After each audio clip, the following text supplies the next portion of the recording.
Hello, hello, hello, and welcome back to our live ukulele jams, Kanikapila Mondays. I hope you've missed me. I've missed you guys loads, so it's so nice to be back in the saddle and playing for you guys again. I hope you're all doing well. Come and say hello. So tonight we've got our new format. So we've got two songs, but we're going to go into them in a lot more detail. Part of the reason I did it was with four songs, it always felt like a bit of a rush. And I always found that people dropped off round about song three because they're tired, it's an evening and everything. So what we're going to do is we're going to go to two songs, but in a lot more detail. So we're going to look at things like finger picking patterns tonight, which is going to be really good. We're going to have a look at that soloing, and we're going to work out how to get a little bit extra from it, basically, which is great. So, hi Johnny, hi Joe, hi Di, hi Pam. Damp but spring-like Yorkshire. Yes, lovely here today. So yeah, sunny in the Midlands. Nice, not far up the road. Barbara, low G or high G would be absolutely fine. If you wanted to try low G, it might help when I'm explaining those scale diagrams a little bit later, but either will be absolutely fine. So thanks for asking. Hi Wayne, hi Anthony, hi Pam. Hope you're doing well. Hi Wayne. Oh, it's really good to see you. Spring weather's really spoiling you. I know, it's great. I think what happened is I brought the sunshine back from the cruise. That's what it was. I brought it back for a little bit Caribbean sunshine for you all. Thanks, Charlene. Thank you.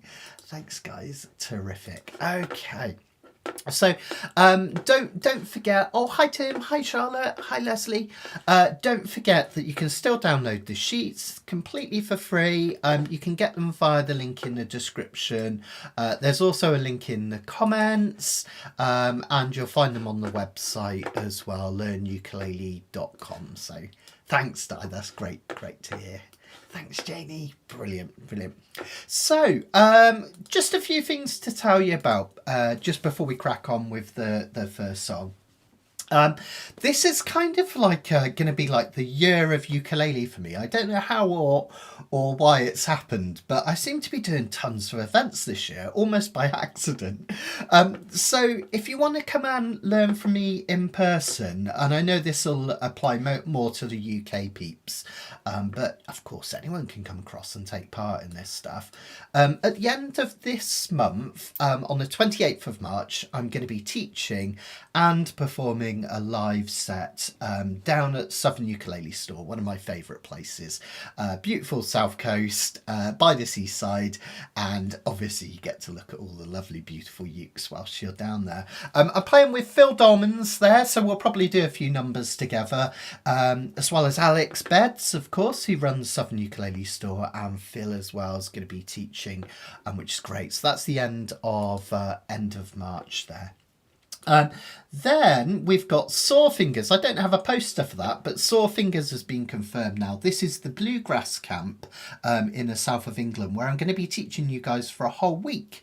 So I'm really going to get into a lot of nitty gritty with this and really get into bluegrass, clawhammer, old time, all on the ukulele, and we'll slip some pop stuff in there as well. It should be great. Then we've got the Spanish ukulele retreat in May, which is going to be fantastic. I don't know if anyone saw the funny video that me and Matt made. Matt Parkin is the guy that runs this. We made a little promo video whilst I was in the Caribbean and he was in freezing cold England. It's quite funny if you get to see it. This is going to be loads and loads of fun, and this is in May, the south of Spain, a place called Galcine. Really beautiful, and Percy and myself and Matt are going to be teaching there. And then we've also got, as well as all our ukulele festivals of Great Britain and whatnot, and the retreats and everything as well, I'm also excited to be playing a George and Mandy's Bracklesham Ukulele Weekender. These are always loads and loads of fun, playing with some really cool people as well, including Remco, who's going to be playing at the festival this summer. So come along and join if you can. Leslie, if you're having any problems, just do a quick refresh of your browser. That normally does the job. 4 feet of snow dye. Oh my goodness. Oh my God, I'm so sorry. Hopefully we can send some sunshine your way. Yay, Anthony. Fantastic. I'm going to leave my credit card at home when I go and play Southern Ukulele Store, because otherwise I'll end up buying something. You can be sure of that, right? Oh, and of course we've got a ukulele cruise next year. Single places available this year as well, which is really excited. So come and join me for that as well. I know, Trisha, I'm barely going to be at home. Half of these I take the kids and Sharon along to as well, but it's going to be strange out and about everywhere. Right, let's crack on with our first song tonight. I'll tell you a little bit about some of the internet stuff as well when we get into the next section.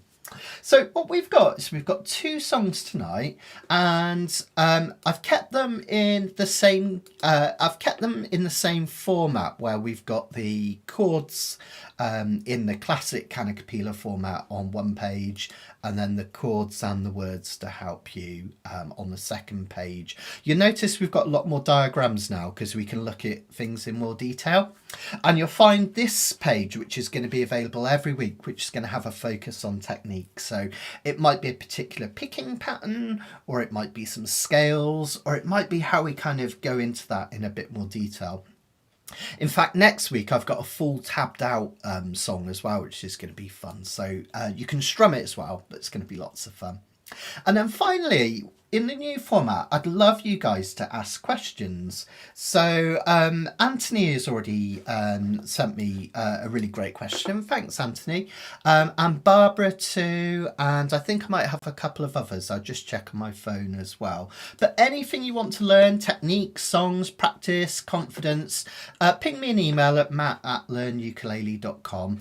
And at the end of the session, we'll go through some of this stuff. Which would be fantastic. Hi Karen, what's it like there? Have you still got snow over where you're in Canada? No, it's I think Donna, when she got back from the ukulele cruise, they had to dig their way into the house, which is quite mad.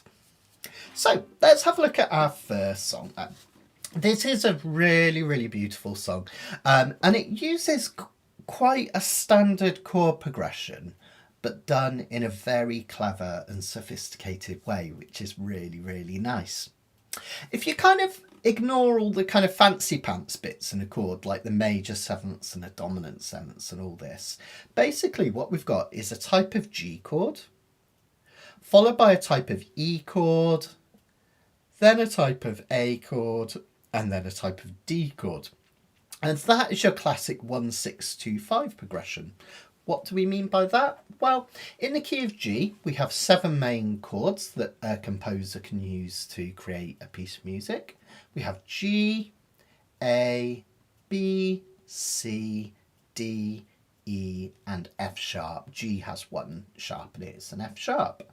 And we can think of those as chords as well. G, the 2nd, the 3rd, and the 6th chord in any key are minor chords. So G, A minor, B minor, C, D, E minor, and then an F sharp diminished. And what I mean by the numbers is we have a classic 1-6-2-5.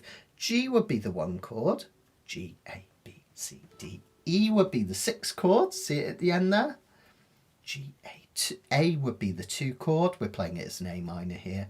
And then right at the end there, we've got that D, which is the 5 chord, which brings tension.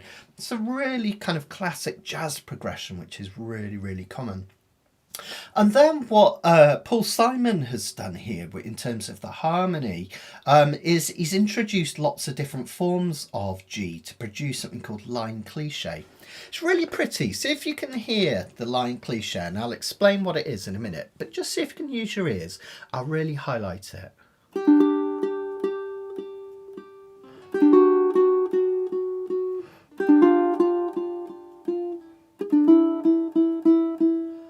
Did you notice I really highlighted that E string because the note on the E string goes down a fret or half a step with every chord.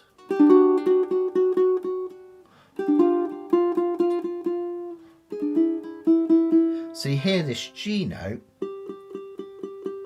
followed by F sharp, F, and then finally an E. We call that line cliche, basically the chords staying kind of relatively similar. We've got all types of G chords, but the note on the E string is moving down. Isn't that lovely? So instead of just having the one chord G for our 3 measures, remember each of these boxes is a measure or 4 beats in common time. We've got that lovely moving melody. Let's have a look at how to do that. All of your chords are on the next sheets. Trisha, that's really interesting you should say that. Trisha's saying it reminds her of the Beatles something. And that's exactly, that makes complete sense, because Something by George Harrison uses what we call line cliche on the A string.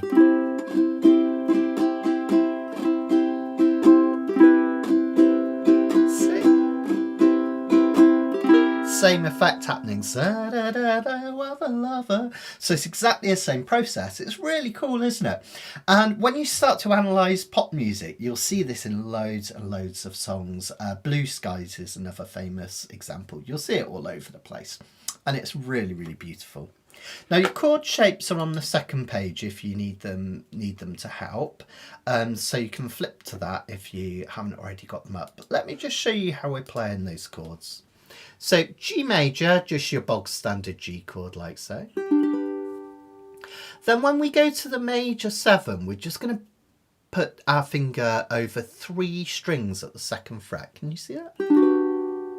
In effect, really, the only note that's changing is this one on the E string. It's coming in here, but that's a real finger crush, right? So rather than doing this, we just flatten down. And then the note on the E string is going here. Notice these 2 notes are still staying the same. And then the great thing there is to get to the E7, we just move our finger up. Let's just try that really slowly. After 4, 2, 3, 4, G, 2, 3, 4, G major 7, 2, 3, 4, G7. And then this E7. The reason we often get that E7 before an A is that, remember, I'm always telling you about the circle of fifths and how things like to resolve down. E is 5 above A, B, C, D, E. So that E7 is there because it resolves beautifully into the A minor, which comes next. Really dead simple. Then we've got the 4 of 4. Don't sweat the theory if you're not interested. You can play this perfectly well without knowing it. But if you are into your theory, the reason we call it the 4 of the 4 chord is that this F chord is 4 above the C chord in the key of G. So in the key of G, we have G, A, B, C. The 4 chord is C, right? G, A, B, C. And how many above C is F? C, D, E, F. 4, so we call it the 4 of the 4 chord. And our ears love kind of chords that go up in 4ths and 5ths, so it just sounds nice to our ears and it works. So you quite often get this F chord coming in the key of G, even when you'd expect it to be an F sharp. Okay, so the nice thing about it as well is because from the A minor, we've just got to add 1 finger, haven't we? Which is great. Really lovely. Then we're back to our 1 chord, G. And then because we don't want the song to stop there, we need it to go somewhere. We've got a D at the end. That's the 5 chord. G, A, B, C, D. And remember, in any key, that 5 chord is about creating tension. So having it there at the end of the line kind of makes you want to go back to the start again, doesn't it? Which is really nice. Let's put that all together. I'll go really slow. Oh, sorry, Leslie, just having some computer problems. Fingers crossed it'll get better at some point. Okay, so we've got G, major 7, dominant 7, that just means G7, E7, A minor,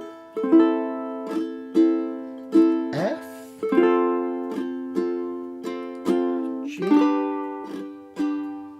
and a D. Okay, really lovely, isn't it?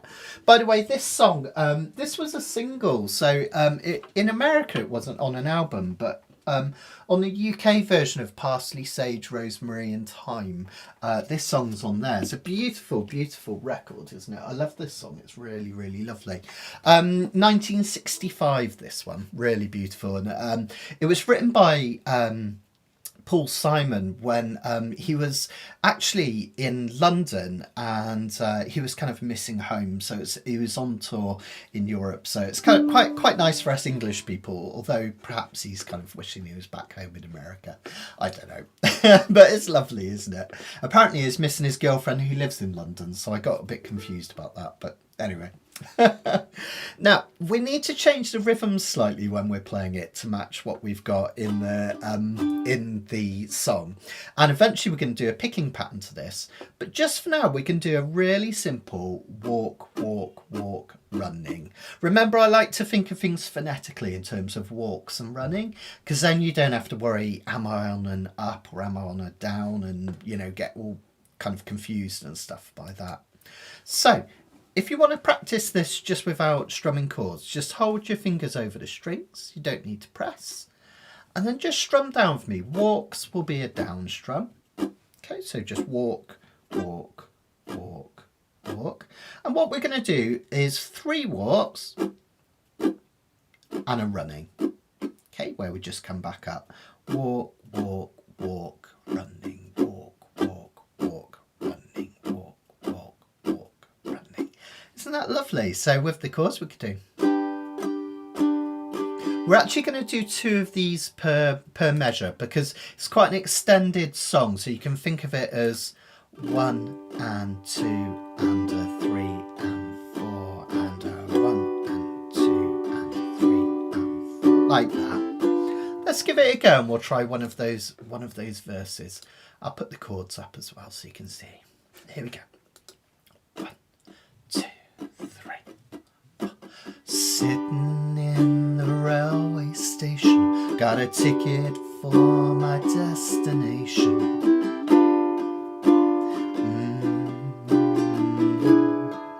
Then your A minor.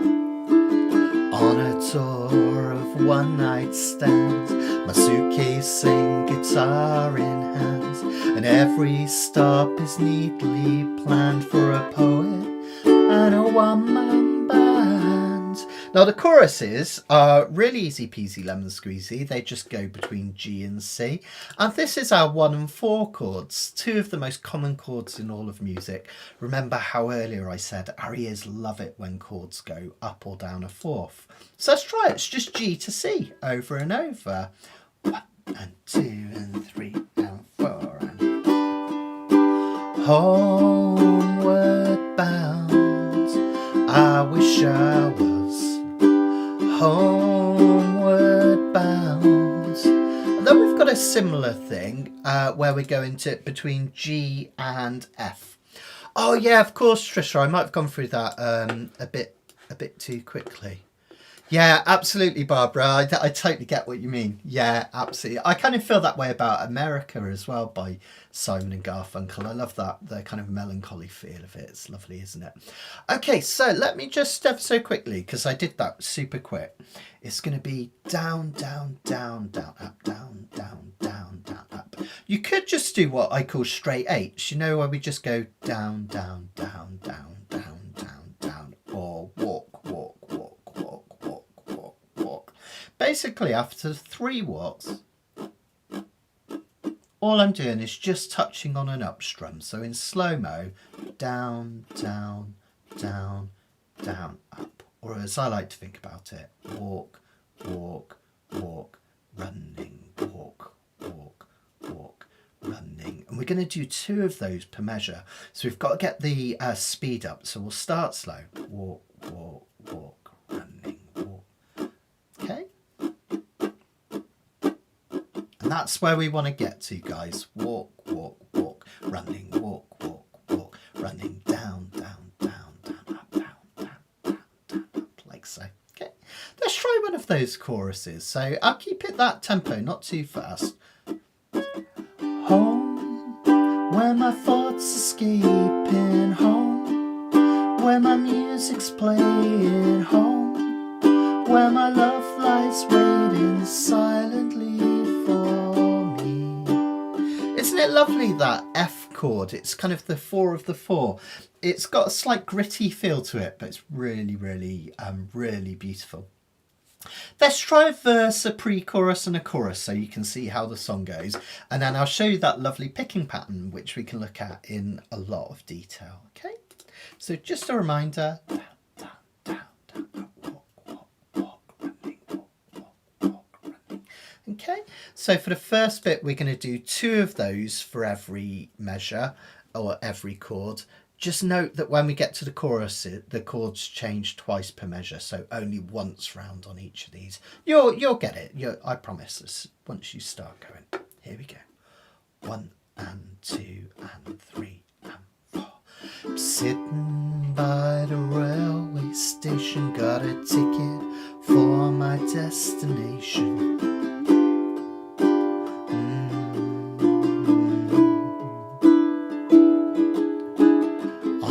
Tour of one-night stands, suitcase and guitar in hands, and every stop is neatly planned for a poet and a one-man band. Homeward bound, I wish I was homeward bound. Is that chorus? Where my thoughts escaping home, where my music's playing home, where my love lies waiting silently for me. Okay. Now, as I'm here, we're talking about these changes. Let me just bring in a question. I've got it on my phone here that Anthony sent me earlier. Thanks for your question, Anthony. It was a great one.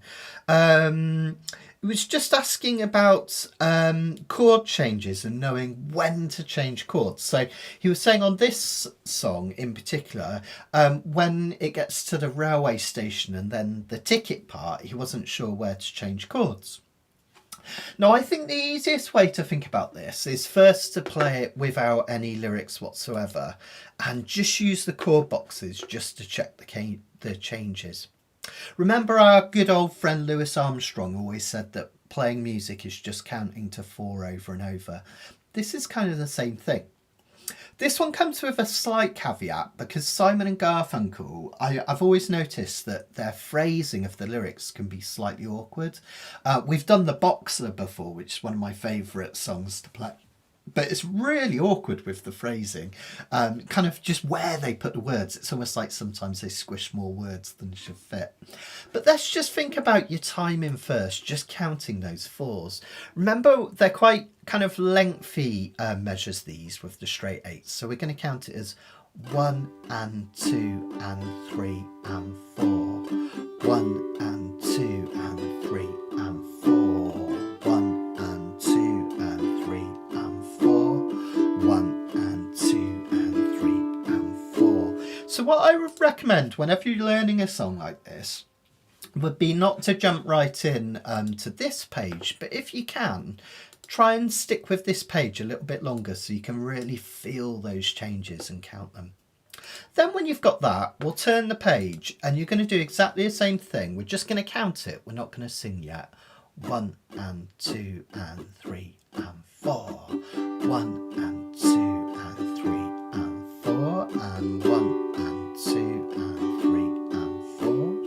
1 and 2 and 3 and 4. 1 and 2 and 3 and 4. Okay. And then what you're going to do is thinking about what are the words that are physically on that chord when it changes. So notice we've got a pickup word here, a word that comes in before F's called G, I'm. So I'm sitting at the in the railway station, sorry. I'm sitting in the railway station, gotta. Notice that G major 7 is changing on ticket. So that means that gotta, we've got to put in really quickly. Again, it's kind of like what I was saying about Paul Simon. Sometimes squeezes more words in than they should be. So you've got to do a quick gotta, gotta, and then come in on the next chord on ticket. Let's do it from the top. 1, 2, 3, 4. I'm sitting by the railway station, got a ticket for my destination.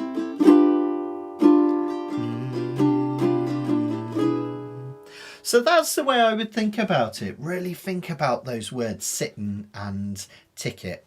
I think I said by the railway station that time. I don't know what's going on in my brain tonight.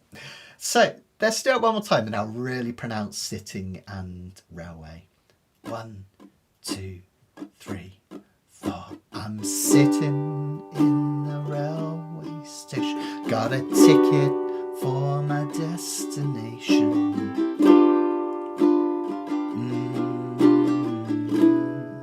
Yeah, you got it, all right?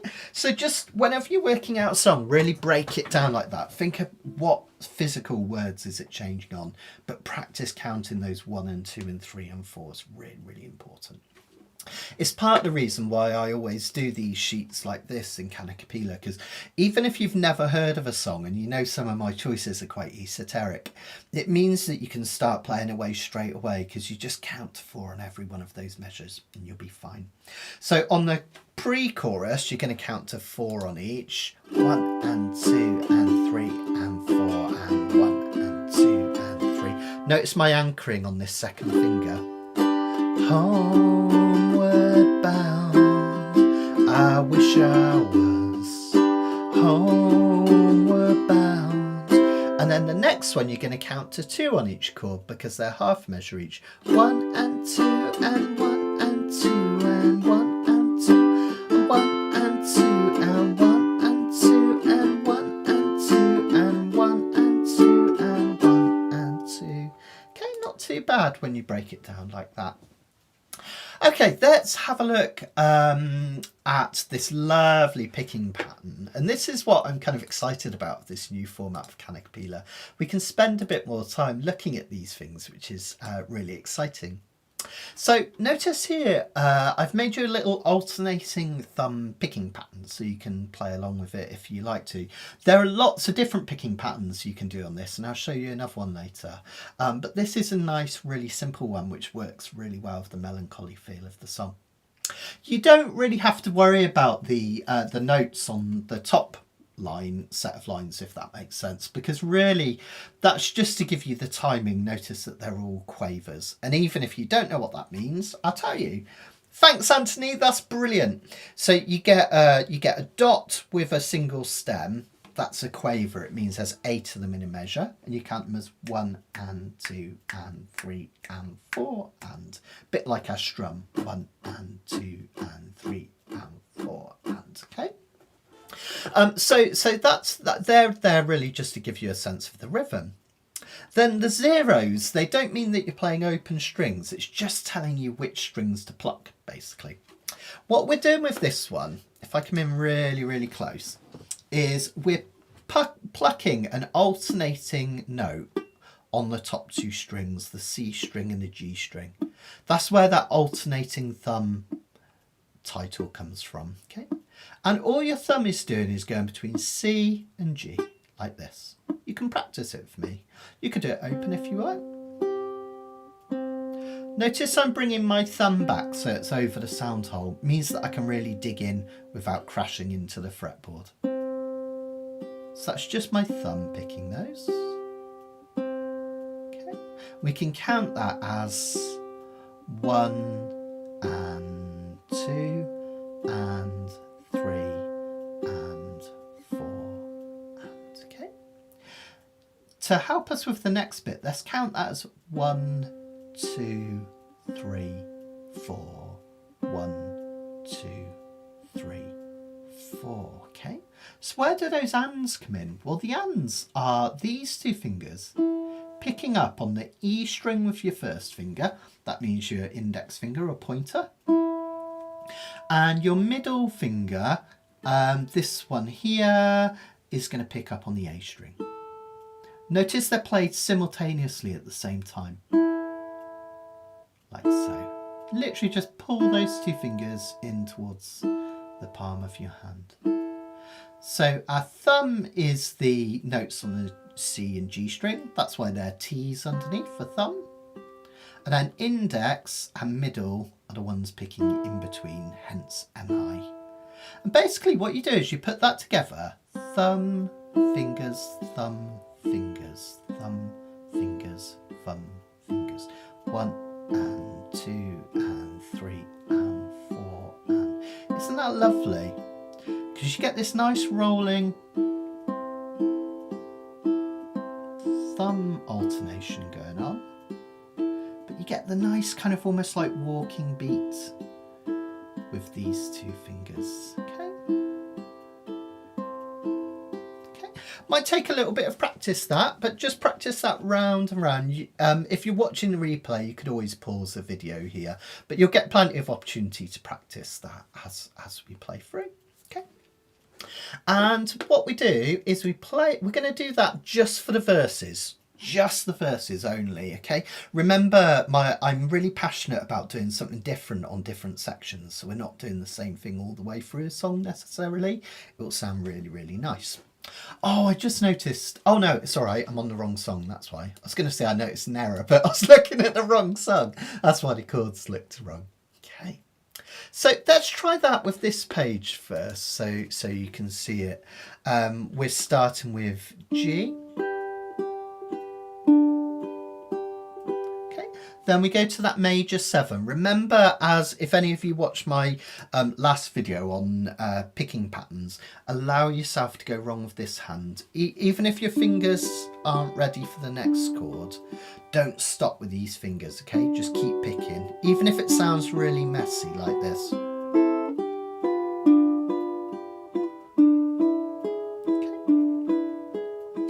So we've got another great question. Trisha was just asking, could the thumb order be reversed? Absolutely. I really like the sound of the lowest note going to the highest note. So I always like to start with the lowest note. And on a high G ukulele, the lowest note that you can play is this C. So we're doing the C string. So that's why I'm starting with the C string. But you could do it the other way around. As long as we're keeping that rhythm going, that would be absolutely fine. Now, if you've got low G uke, now not everyone will have a low G uke and not everyone will have a high G, but if you've got both and you wanted to try it, what I tend to do on a low G is reverse it. So on a low G, because this is our lowest string on low G, because that's lower than that one, right? I'll tend to start with the thumb on the G string. Low, high, low, high, low, high. Whereas when I'm on the high G, the lowest note is here, so I'll go the other way around. Low, high, low, high, low, high. And Karen, you read my mind, because Karen already said she would reverse it if playing a low G. Well done, Karen. That's exactly right. That's what I would do as well. So fantastic. So let's try a verse with that then. So we've got this lovely picking pattern now. Okay. So that will sound something like this. I'll give you a count of 1 and 2 and 3 and 4 and. Okay. Here we go. 1 and 2 and 3 and 4. Sitting by the railway station, got a ticket for my destination. Keep going, A minor. On a tour of one night stands, my suitcase and guitar in hand, and every stop is neatly planned for a poet and a one-man band. Isn't that lovely? It really kind of brings the song to life, and it just sounds great. It stops us just strumming all the time. If you find that too tricky and you want to strum, that's absolutely fine as well. You can strum this. It's not an issue. Okay, another picking pattern that I like, I'm not going to do this tonight because I find this a little bit too complex, but it does sound great for this piece of music. So let me just show you it. The other one is where we pick the thumb with the G string with our thumb, then we pinch the C and A string like this at the same time. So thumb, pinch, That's the C and the A string. This is one of the ones we did in the lesson last week. And then you put that together with C, E, G, A, inside, outside, like a roll. So that's thumb, pinch, inside, outside, thumb, pinch, inside, outside. And that gives you this.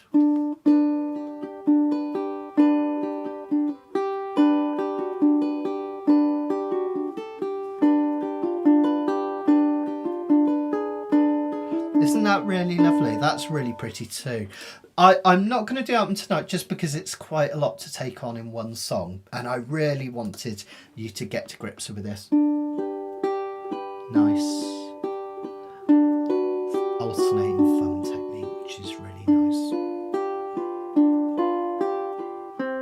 Now, on the original record, if you have a listen, it starts really melancholy, really kind of low-paced and gentle in the verses. Then it feels like it suddenly kicks in, and it feels like the tempo increases when it gets to the pre-chorus. The Homeward Bound, the little drum roll comes in and we get some extra bits of guitar. But of course the tempo isn't speeding up or slowing down. What's happening is it's just getting busier. We've got more things happening. Well, how can we replicate that on ukulele? The answer, again, is easy peasy lemon squeezy. You'd be glad to know. We just start strumming. So what I do then, when I get to the pre-chorus, I go back to a down, down, down, down, up strum. Walk, walk, walk, running, walk, walk, walk, running. See how it kind of lifts it? So if I do the bit from A minor, I'll show you. On a tour of one night stand, suitcase and guitar in hand, and every stop is neatly planned for a poet and a one-man band.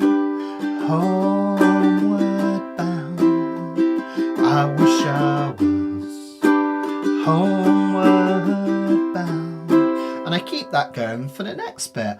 Home, where my thoughts escaping, home where my music's playing, home where my love lies waiting silently for me. Now here's tricky, right? When you get to the end of that chorus, we've got a tricky bit because we've suddenly got to go back to finger picking, and it can be really difficult to get your fingers in place really, really quickly. So what I do for that is that there's a little bit of a cheat. When you hit the silently for me bit, if you just strum a single D for silently, silently for me, let that G hang, and then when you're ready, go back to picking again. Okay, I'll show you what I mean. I'll do the chorus. Home, where my thoughts escaping, home where my music's playing, home where my love lies waiting silently for me. And then I get going again whenever I feel comfortable. I'll give you a little gap there so you can see when I'm about to come back in. Okay, and we can finger pick the next bit. So what we're going to do in effect is we're finger picking any verse, any of the verses whatsoever, and then strumming the rest of it. And it will sound really sweet and lovely, which is great, right?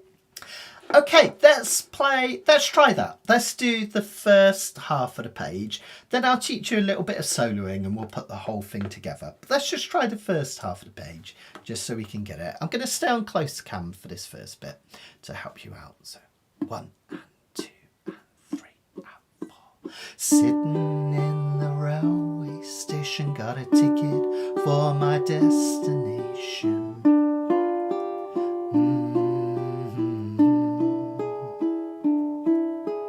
On a tour of one night stands, suitcase and guitar in hand, and every stop is neatly planned for a poet and a one-man band.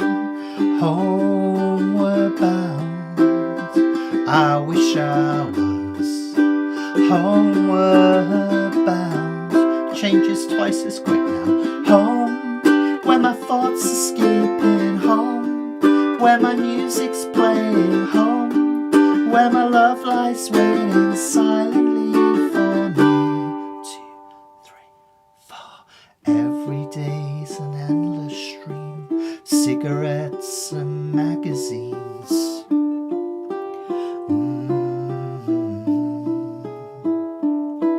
And each town looks the same to me, the movies and the factories, and every stranger's face I see reminds me that I long to be homeward bound. I wish I was homeward bound, home where my thoughts are skipping, home where my music's playing, home where my love lies waiting silently for me. Nice, huh? Let me know how you got on with that. Beautiful, beautiful song, isn't it? And it works really well with that nice change. You're right, Trisha, that lovely change between strumming and picking. It makes things so much more interesting, doesn't it? It's great. I never know quite know how to pronounce your name. Is it Shoshet? I just want to make sure I'm getting that wrong. Want to make sure I'm getting it right. Sorry, ironic. The thumb pinch, is it called Travis picking? It's a really interesting one. Generally with Travis picking, it's a little bit busier. So you know that other one I taught you, kind of. That's more kind of Travis picking because you're hitting the outside and then doing a roll. This is often referred to as a cut time pick, because we're going 1 and 2 and 3 and 4, and sometimes most people will refer to it as an alternating thumb pick though, because it goes between the two. The picking pattern for this one is on the if you keep going through your sheets, it's page 6. So now we're spending a bit more time on these songs. You'll find a lot more diagrams in the sheet. So this is on page 6, and this is your alternating thumb pattern. So the zeros don't necessarily mean open string. It just means you pick that string. So notice we're going thumb, pinch, and then thumb on the G string. Kind of like tablature, right? Now, eventually, Karen's been working on something new for us, a book with a lot of these picking patterns, or some sheets with these picking patterns all drawn out nicely. So I've been meaning to get back to Karen about that for ages. Sorry, Karen, if you're there. I will. I know you were there earlier. I will get back to you on that, and we'll get that sorted at some point. But just for now, I'll tab them out with music like this, so you can see them each time. Okay. They're also available on the last live lesson I did as well, where you get all sorts of finger picking patterns. If you missed it, you can still watch the replay on my YouTube channel, and of course on the website learnukulele.com. So check it out if you haven't already seen it. Now, what we can do is a little bit of a solo on this one over here. We've got this lovely instrumental where it's literally just an instrumental verse, followed by an instrumental pre-chorus, and then another one of the choruses instrumentally. And you can just strum along here. You could hum, if you've got a harmonica, you could play it, you could do whatever you want. But it's really nice to practice. It's really nice. Oh, thanks, Karen. It's really nice to practice doing some soloing, because I think it really brings kind of music to life when we improvise. Now, I had a great question off Barbara, which was asking just to explain these diagrams in a bit more detail. So that's what I'm going to do now. I'll show you what's happening in these diagrams and how to kind of interpret them and use them. Basically, when we're playing a G major in the key of G major, we tend to use the G major scale. And remember, from all the other weeks we've done Kanikapila, we tend to use the G major pentatonic. That just takes our scale, which we already learned at the start, G, A, B, C, D, E and F sharp. Just literally just the alphabet, just noting that we've got an F sharp at the end. And with the pentatonic scale, again, I've got whole videos on this, so you don't need to remember this now, but if you find it interesting, just take it in. For a pentatonic scale, we take out the 4th note and the 7th note in the key. So that leaves us with 1, 2, 3, 5 and 6. The reason we take out those two notes is they clash with certain chords in the key. So For instance, if I was playing, let's see, if I was playing, let's think of one that would work quite nicely. If I was playing this F sharp note, whilst if someone played that whilst I was strumming a G, because G has this G note, it would sound awful. Our ears hate the sound of two notes next to each other being played at the same time. In fact, you can hear it. If I really hammer this F sharp note, just strum a G chord whilst I do it. It's probably going to sound horrible, right? But notice when I play the G note as you play the G chord, it will sound nice. In fact, if I play any of the other notes, it will sound nice. E would sound nice. D. It's only really this one because it's clashing with this G note in the chord. So that's the reason why we tend to use pentatonic scales. It also means you've only got 5 notes to remember, which is nice and easy. But sometimes it's really nice to add the flavour of those extra notes in, even though it's risky and they might clash. If you ever find they clash, if you just pass through them quickly and on to the next note, it can sound really nice anyway. So what we've got here is the whole G major scale written out. Now, first of all, if you look at this picture here with all the notes written out all over the place, it's quite overwhelming, isn't it? There's almost as many notes. In fact, I think there is more notes that you can play than the ones that you can't play. There's so many here all over the fretboard. So how do we think about learning these scales in a useful way?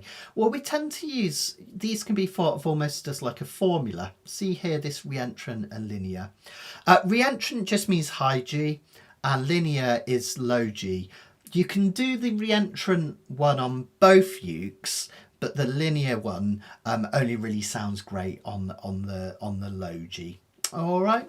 Oh, glad you're still here, Leslie. Fantastic.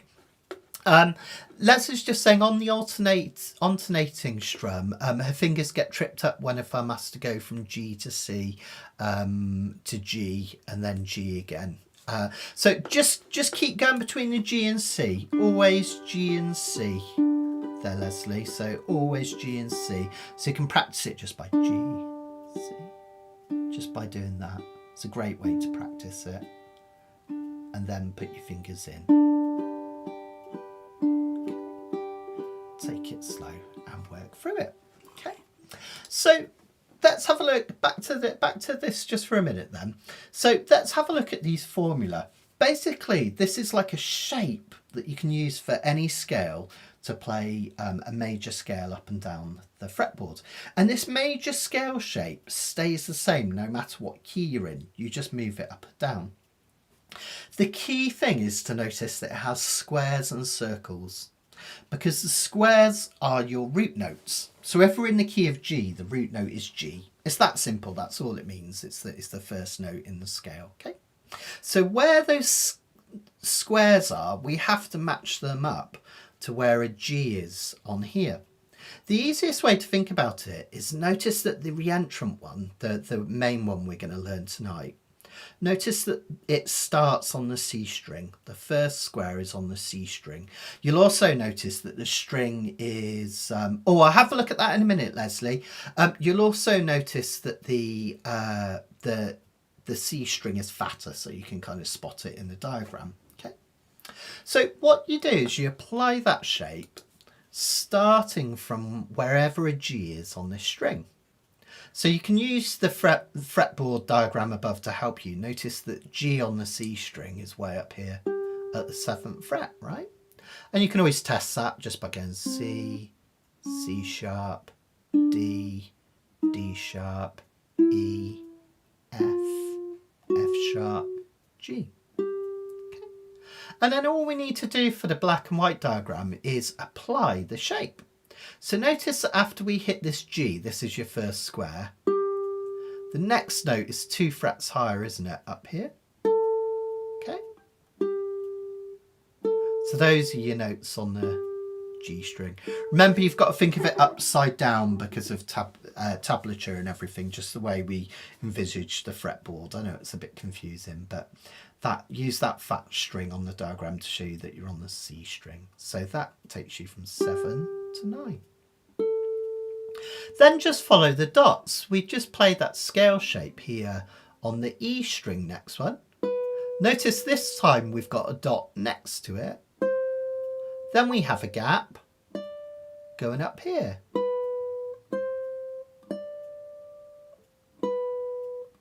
You could use your little finger there if you prefer. Okay. And then on the A string, notice we've got a gap and then no gap. So if we start from that G, that gives us our G major scale.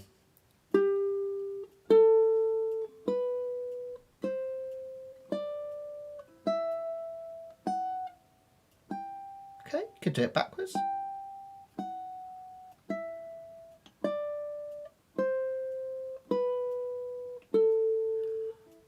The key thing to notice, and this is where it's really important, notice that I started that on the 7th fret, and that's because on the 7th fret, that's where your G note is.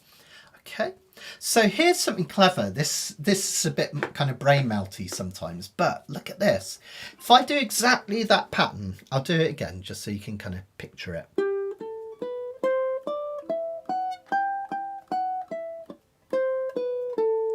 If I use exactly that pattern, but I start from a D note, C, C sharp, D, and I use exactly the same pattern, it's a D major scale. If I start it from here, which is an F note, it's an F major scale. So these scale shapes are really powerful, the black ones, because they allow you to learn chords and notes all up and down the fretboard, which is really exciting, really cool. Now, what does the linear one mean? Why do I have one for low G? Well, sometimes you might want to make use of that low G string so you can play this scale in 2 different places. Now, the only trouble is on a high G, it kind of puts the notes in the wrong order because we're not going from lowest to highest. I'll show you what I mean. So notice this one, this one's a bit awkward as well because this linear shape, look where you've got to start it from on the G string. It's way up here at the 12th fret. Or we could think of it as the G being the open string. I'll show you what I mean. So this linear one, let's imagine that the square is actually behind the nut. I know it sounds crazy, but that gives us an open G, doesn't it? Otherwise, we've got to do it way up here at this one, okay? Linear just means low G die. So ukes come with can come with either a low G string or a high G. Same note, but this one is a whole octave lower than this one.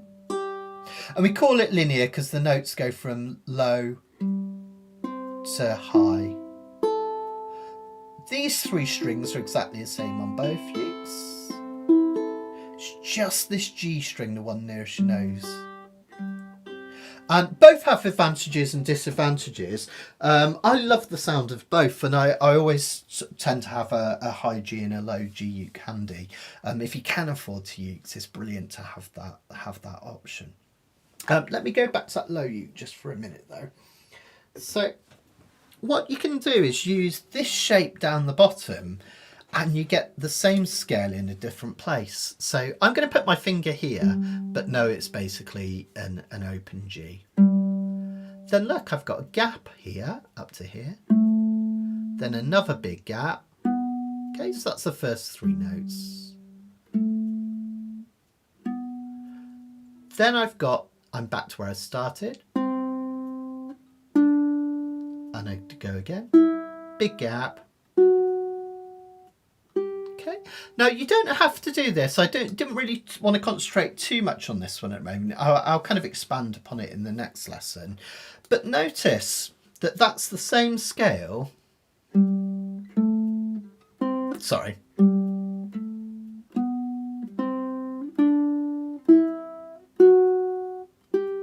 That's the same scale that we were doing on the re-entrant one. It's just lower in pitch on the reentrant. Okay. Now the problem is, the reason why we can only really do that on a low G, because this string's higher than this one. On a high G uke it sounds a bit weird like this. Sorry. See there, we're going from this note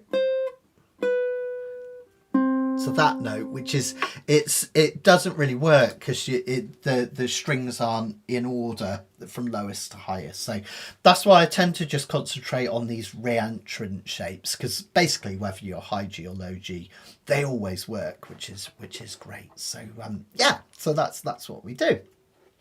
So for this G shape, remember we've got to start it from the 7th fret of the C string, because that's where your G note is. Okay, let's do it again. So we're doing G, we go up 2 for A, back to where we started, B, next fret for C, a gap here to D, E here on the 5th, F sharp here, and one more here. Fantastic, there we go, fantastic. So that gives us our G shape up the fretboard. Oh, thanks Jean, good stuff. Yeah, and you can watch it back anytime, Jean, anytime you want to watch these back. I don't know about you, but I find the more I watch something, the more I understand it. So when I'm learning, I've been learning about jazz a lot recently, and sometimes it just goes in my head first time, but the more you do it, the more useful it is. So great. Oh, thanks, Barbara. I hope that's answered your question as well. Hope that it helps. Now, the reason we use these shapes is it means that you can it's easier to remember, right? You can use that shape. And like Anthony says, it opens up the fretboard, which is fantastic. And you're not going to remember, oh, this is brilliant, guys. You're not going to remember all these notes, are you, off the top of your head? That's just going to be impossible. So when you see people, oh, sorry, I've made Pam's comment absolutely massive. Let me see if I can bring it back to normal. I do that sometimes by accident. Let me just do this. Otherwise everyone's comments are going to be like 10 feet tall. There we go. Yeah, great. That's good. Okay, so the reason we do this is you can remember that pattern, can't you? But trying to remember all these would be almost impossible. But if you do want to extend it out and use some of these extra notes, it's a really nice thing to do. Now, this is where I start to think about where are some patterns on this that could be useful to me. How am I going to remember places to play some of these notes? And this will take some time, but you can build up this knowledge just by looking for patterns here. So for instance, if I look at this G major scale here, I want you to notice that there are some notes or some parts of the scale that are in the same place across the strings. So notice on the E string, I can play an open E. That's good, Janie. And I can play the 3rd fret. Sorry, I can play the 2nd fret for an F sharp. That's the blue one. And I can play G here at the 3rd fret. Can you see that? That's the first 3 notes on that E string, the second one down. Notice that the same thing happens on the A string. I can play open A. And I can play 2nd and 3rd frets again. So there's a little pattern. That's easy to remember, isn't it? So remember, any time I play G, I can do off 2, 3 here and off 2, 3 here. And I could extend that further if you notice that I can play the 5th fret of both the E string and the A string. That gives me off 2, 3, 5, off 2, 3, 5. So that's really powerful. That's another place I can play the G major scale, and that'll sound really nice. So just to prove to you that it works and it sounds great, I'm going to come in on close cam. I'm going to try and find my backing track that I did a minute ago on my iPad. And what I'm going to do is I'm just going to use the notes that I just showed you, off 2 3, off 2 3 on the G and the A strings. Let's have a try and see how it sounds. Okay. Just need to make sure that it comes through my the right thing. Give me just a second, guys. Just have a little practice of the scale whilst I sort this out. I just need to link up my Bluetooth. Should only take a second. Bluetooth. And I want it on, what's it called? I think it's that one. Is that working? Fingers crossed. Oh, maybe it's this one. Sorry guys, shouldn't take me too long. Just going to sort it now. Must be that one. Okay. Let's try that. Just seeing if I can connect to my speaker, because otherwise it's a bit quiet when you listen back to it. Hopefully that's going to work. Is that right? No. Just try this one more time.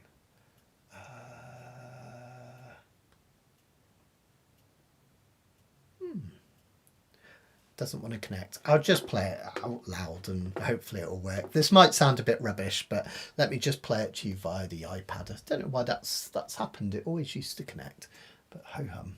It's great when it works, isn't it? Let me turn the volume up as loud as I can get it. Okay, right, so here's a backing track and I'll just play around with those notes, off 2 3, off 2 3. Here we go.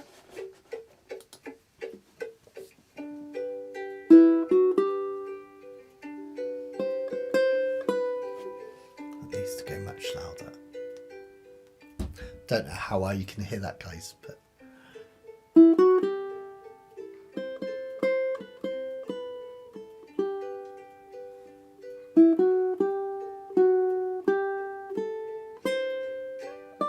even go up there.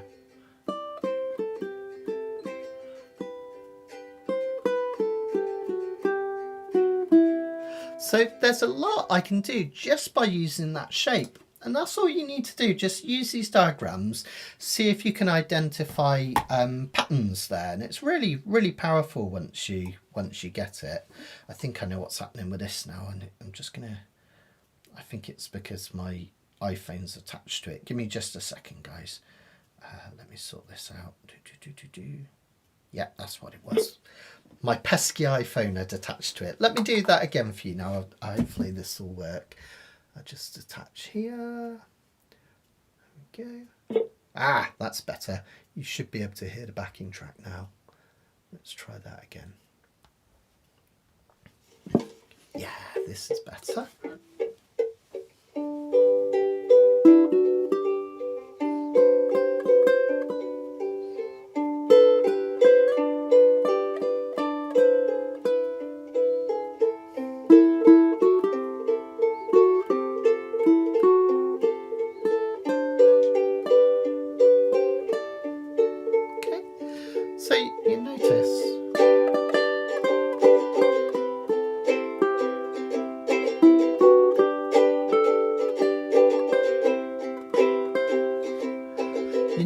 Just with those few notes, I can make a really lovely sounding solo.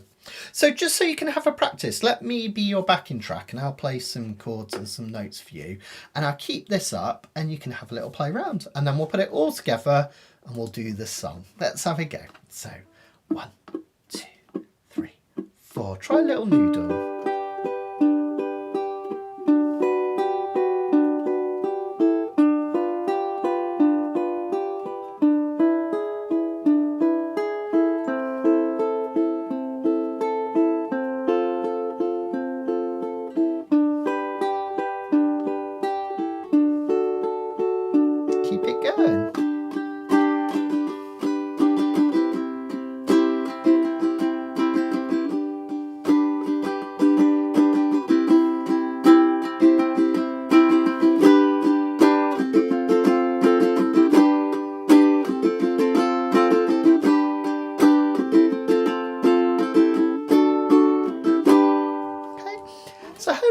You a little chance to have a little bit of a noodle on that, and that will sound lovely. And what we're going to do is we're going to play that solo, any kind of improvisation when I'm doing this instrumental bit. If you prefer, you can solo along, you can just play the chords along with me, and that'll be fine as well, which should be really lovely. Okay, let's do it. Let's perform Homeward Bound all together, folks. I'll keep this page up so you can see what's happening. Let me just move up and let's give it a try. Okay. Here we go.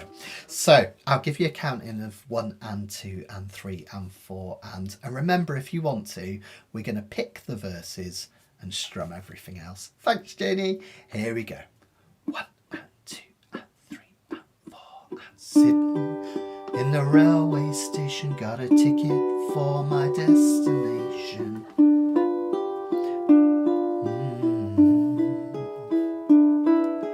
On a tour of one-night stands, my suitcase and guitar in hand, and every stop is neatly planned for a poet and a one-man band. Homeward bound, I wish I was homeward bound.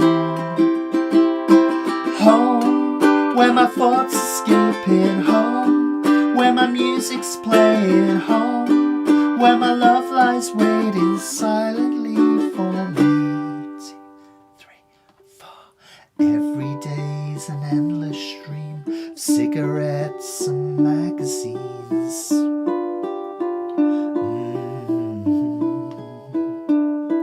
And each town looks the same to me, the movies and the factories, and every stranger's face I see reminds me that I long to be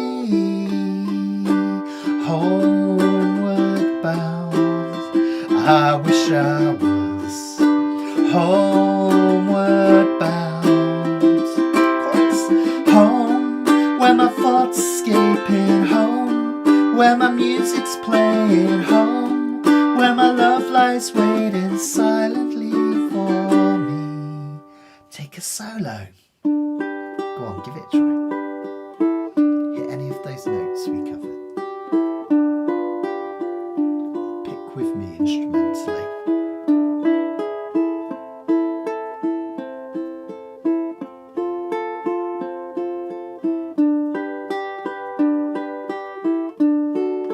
Keep going with your solos.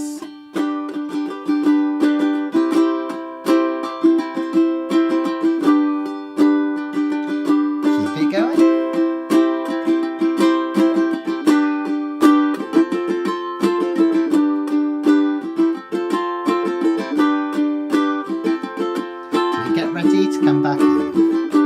2, 3, 4. Tonight I'll sing my songs again, play the game and pretend.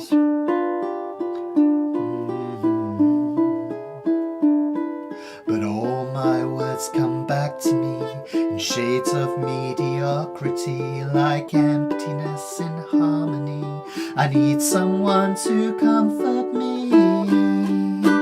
Homeward bound, I wish I was homeward bound. Home, where my thoughts escaping, home where my music's playing, home where my love lies waiting silently for me. Slow it down now. Silently for me.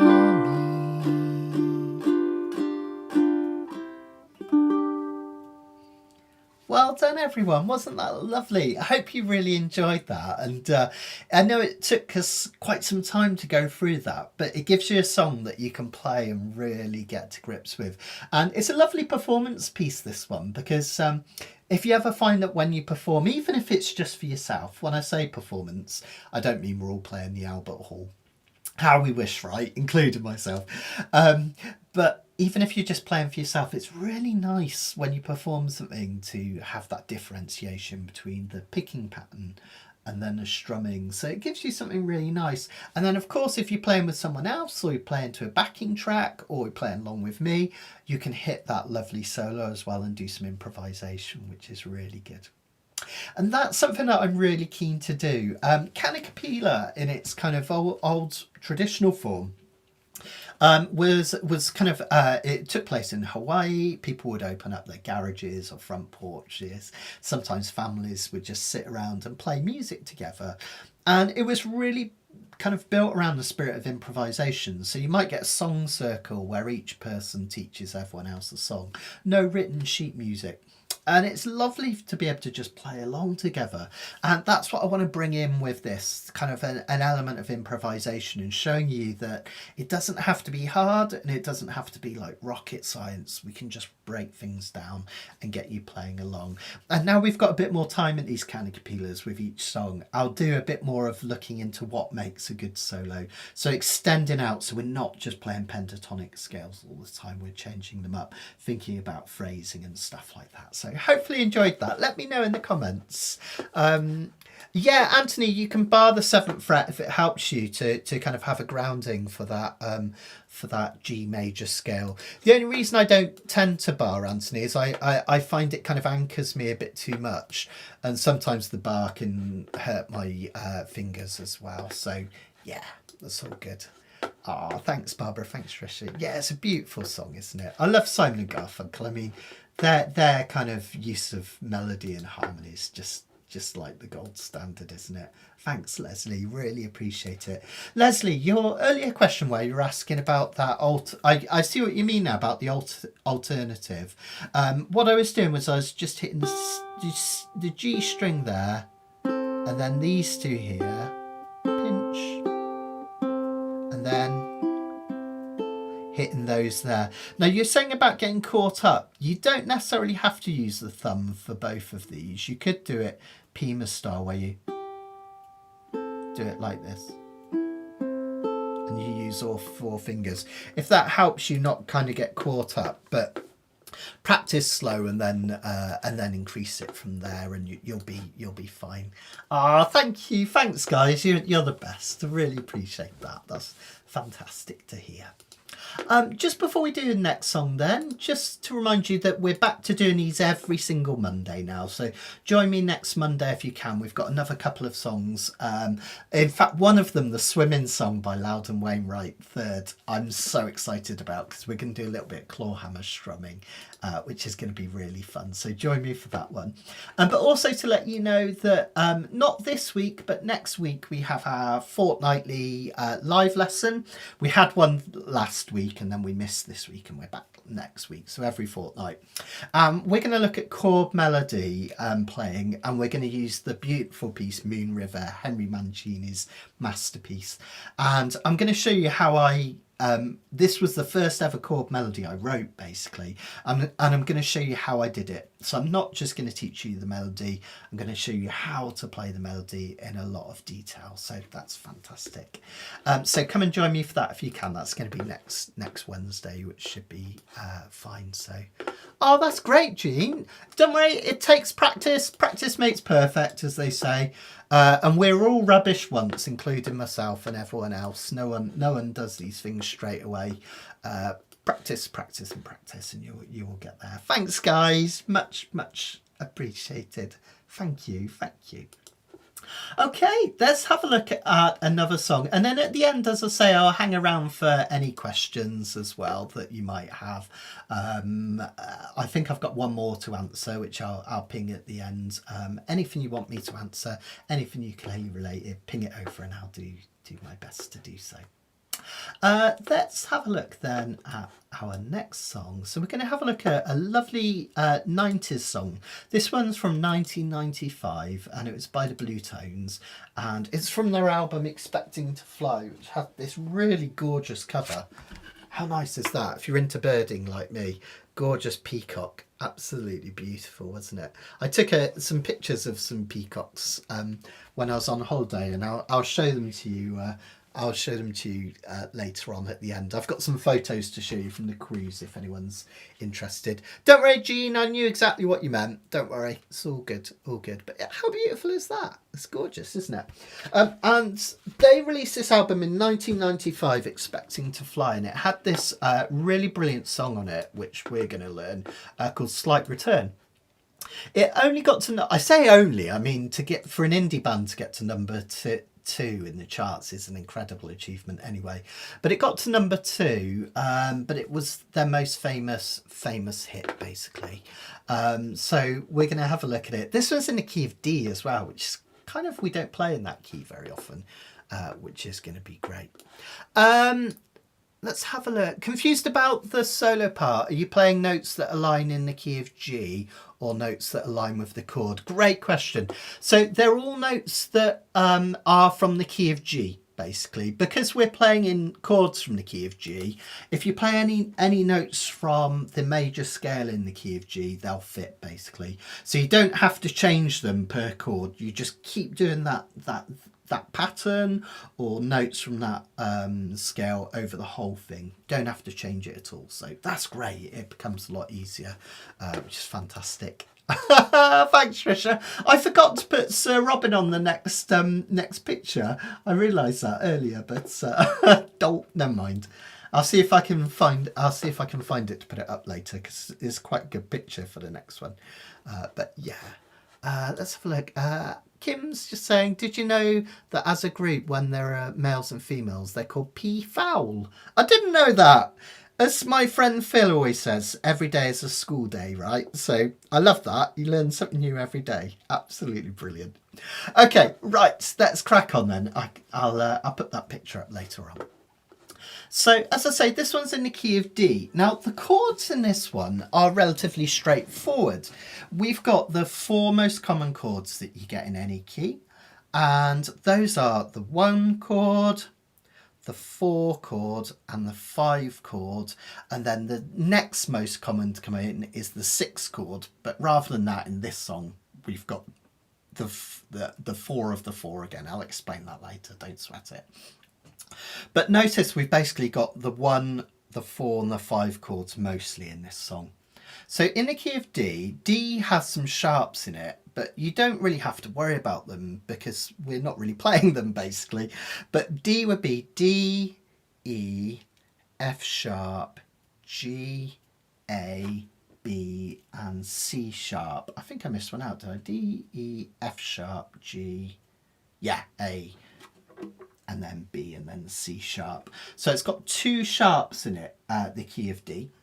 As I say, we don't have to worry too much about that because where they fall. But the most important chords are 1, 4 and 5. That's D, E, F sharp, G and A. D, G and A. And in any key, the 1, 4 and the 5 are the most important chords. And that's exactly what we've got going on here. So if we kind of analyse it a bit, notice we've got the 1 chord. And a bit like the last song, that 1 chord is being played 2 different ways. First of all, as a bog standard D, and then as a D major 7th. But then after that, we just go 4. Remember, the 4 chord in any key is about creating a sense of change. And 5 at the end of the line, because it creates tension, makes you want to go back to the start. We do the same thing again, 4 and then 5. So a really kind of standard pattern, which is really, really lovely. I think what makes this song is what we call the no chords at the start. So a no chord, or an NC, stands for no chord, but actually it means you strum once in most cases. So it's a bit of a fib. It's not really no chord. It should be called 1 chord. And then you hang it for the rest of the measure. So at the start of this song, let's have a look. So, oh, Kim's saying, yeah, there is an F sharp in a D chord, Kim. Yeah, you're quite right. What I meant by not having to worry about playing the sharps is we're not playing an F sharp chord, or we're not going to play, what would the other one be? We're not playing a C sharp chord. No worries, Karen. I hope you're feeling better a bit later on. You take care. So, with the NC, that means we hit a normal D chord and we just strum it all the way. You can just use your thumb if you like. Da, da, da. Now you've got a couple of options here. The next chord's a D major 7. Okay. Remember this, all of the chords are shown on the next page as well. Now there's a couple of ways you could do this. You can either reach up from a D and put your finger on the 4th fret of the A string like this. Or what you can do, no worries, Kim. Or what you can do is you can bar the whole of the 2nd fret and use your 3rd or 4th finger here. Okay. So that's D to D major 7. It's lovely, isn't it? You could also play the D like this if you prefer, by barring the 2nd fret, little finger on 5th, and then you just go to the 3rd, which is really nice as well. Then after that, we just play these G and the A chords, and I think we're just going to use straight 8s again. I'm just going to check my notes just to make sure that I did that earlier. Yeah, so this one we're going to do walk, walk, walk running again. You could do something more complex if you like, but I like just standard slowed down. That's walk, walk, walk, running, walk, walk, walk, running on a G and an A. And we do it again. I'm just going to tune up in a minute because I notice I'm slightly out. Must be the heat of this little cupboard. I'll just put that together so you can see how it works and how it sounds. Okay. 2, 3, 4. Where did you go? 2, 3, 4. When things went wrong for you,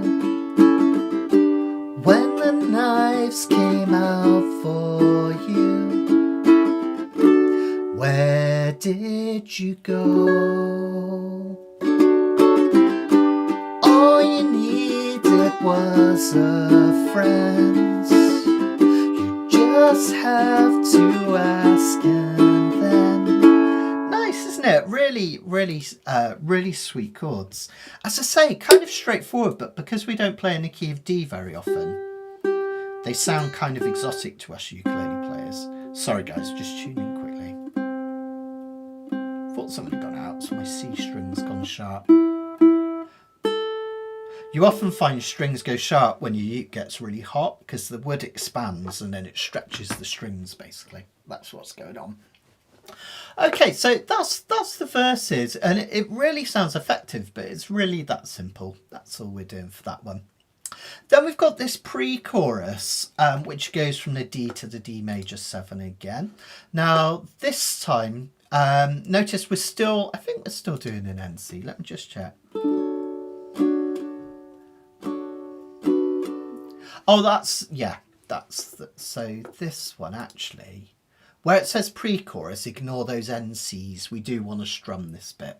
Okay, so we are going to strum all of this. Sorry about that. It shouldn't say NC on those. Just keep strumming. But notice it's almost the same as the verses. We've got this D, which you can play this way, or you can play this way. You don't have to have a solution. Little finger down for D major 7. You just got to understand the problem. 4 chord, as always. But don't go hoping for a... Now we've got an unusual chord here, this flatted 6th chord. We call it an A sharp, even though it's flatted, but because we're in a key of D, we need to think of sharps rather than flats. Keys have all sharps or all flats, and the key of D, it's the 2 sharp notes. Again, don't sweat the theory too much. It shouldn't fit in this key, really. It's kind of an awkward chord. It should be a natural A chord. But the reason it works is it goes to this C chord, which is also flatted, which is the 4 of the 4. We talked about that in the last song, didn't we? 4 of the 4, D, E, F, G. C is 4 above G, G, A, B, C. That's all that means. But the reason it works is that B flat chord, we're thinking of it as an A sharp, leads beautifully into the C chord, which works really nicely because it's the same thing a whole step away. Okay, so the A sharp, you can think of it as a B flat chord. You can either play it this way, where you're just doing a little bar at the end. Excuse the sweat, it's got really hot in here. Sorry guys, need to get a fan in here or something, I think.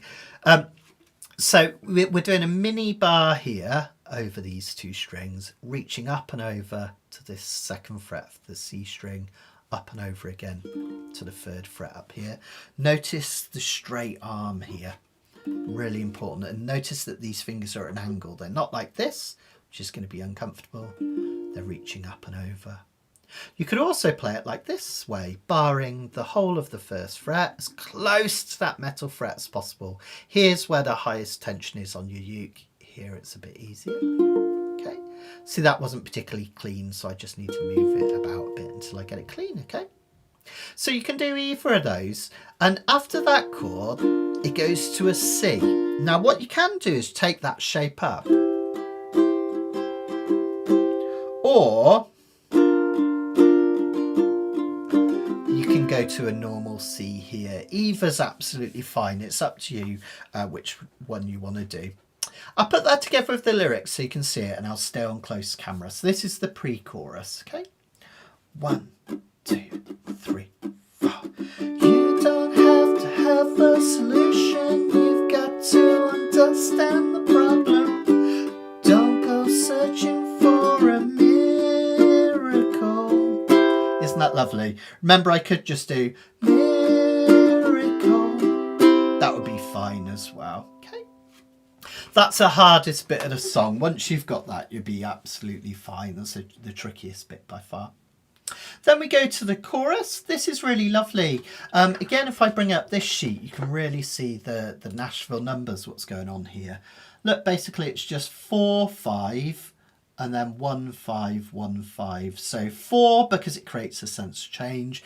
When we go to a new section, we often get the 4 chord coming in, don't we? We've done that before. And then the 5 chord creates tension at the end of the line. We have that each time.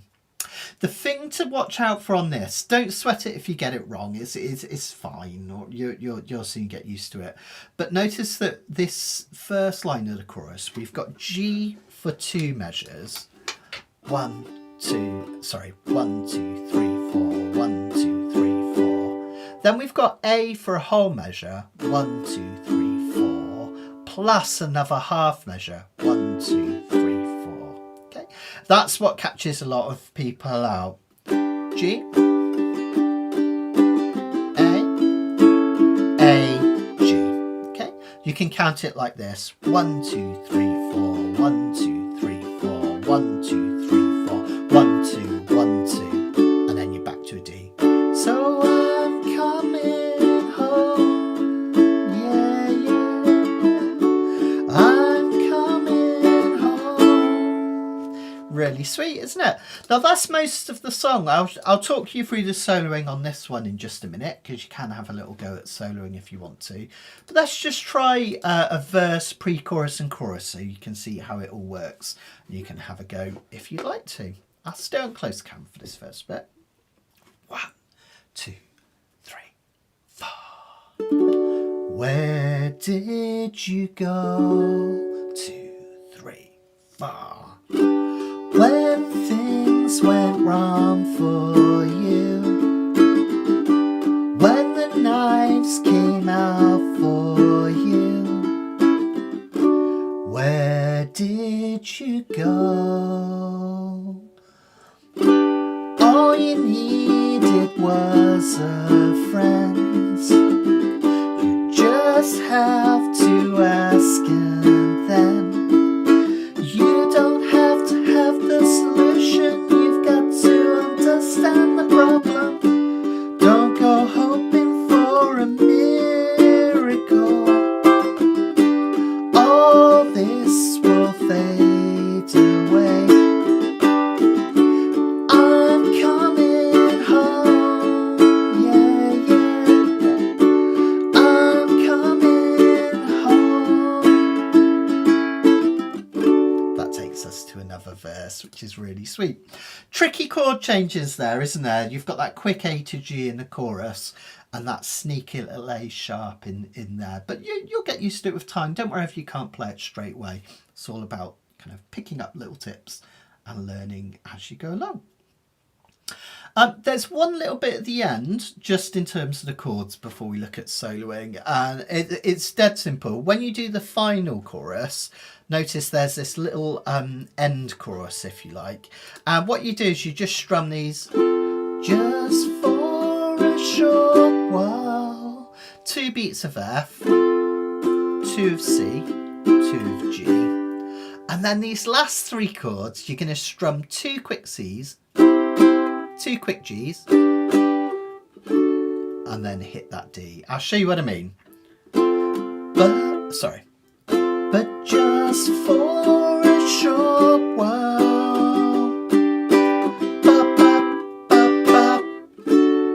Isn't that a cool ending? It's just like on the record, which is really, really super nice. Let's have a look at the soloing for this one then, what options we've got here. We don't often play in the key of D, so it can be a little tricky to think about. But that's where this diagram comes in again, this black and white one, right? Because we know that this top one that says reentrant will work for any major scale. We've just got to think of it as a scale shape. So what we're going to do is we're going to do this scale shape, but we're going to start it from the 2nd fret of the C string. Remember, with the reentrant one, we're always starting it from the C string. Why the 2nd fret? Well, that's where the square is going to be, which tells us our root. But why the 2nd fret? Why not any other fret? It's because this is in the key of D, and the D note on your ukulele is the 2nd fret of that C string. C, C sharp, D. Then if we just do that same shape as we did earlier, we go up 2, come back to where we started, up 1, up 2, back to where we started, up 2, and up 1 further. Really think about the fingers you use in there as well. I like to use my 1st and my 3rd finger. 1st, 2nd, little, 1st, 3rd. So basically, just whichever fret the note falls on, think about it as 1, 2, 3, 4, like this. And again. It's exactly the same shape we did here for the G. How cool is that? So you could play up and down that scale.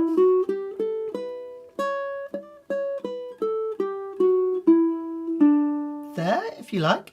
But the other thing you can do is to identify patterns. So can you see any patterns here that could be quite useful in the D major scale? I can see a few straight away.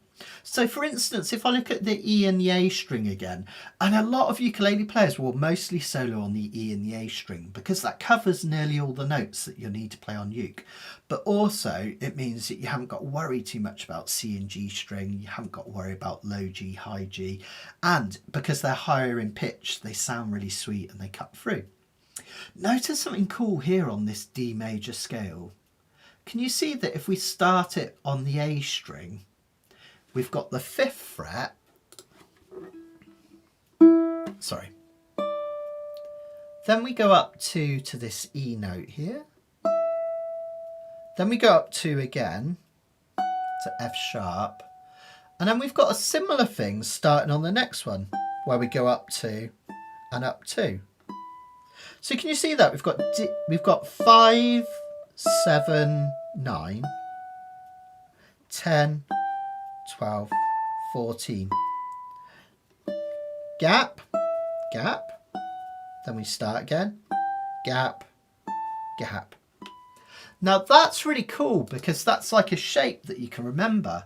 But there's something else even cooler. If you look on the E string, the 2nd one down, we've got the same shape again. So you can also, when you're playing in the key of D, play 5th, 7, 9, 12, 10, 12, 14 as well. So that's like a pattern, isn't it?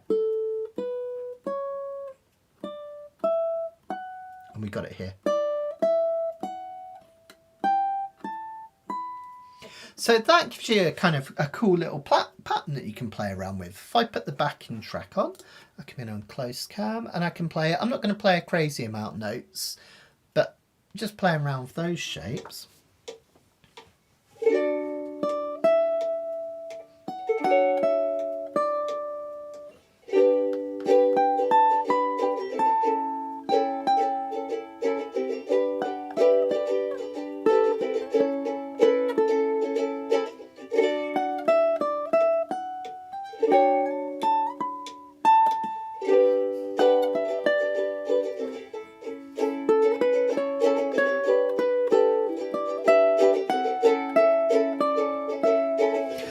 see just from those two shapes, and that's what I want you to start to do. See if you can remember some of these shapes for the different keys. Or if you're not sure, just go back to your good old re-entrance shape and solo there.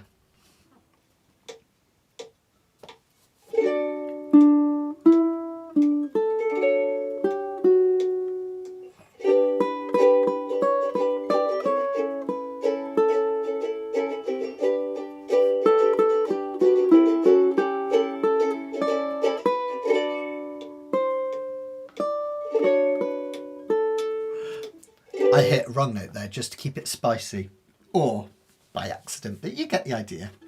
So let's try our last song then. Remember, we've got our no chords at the start, and then we strum.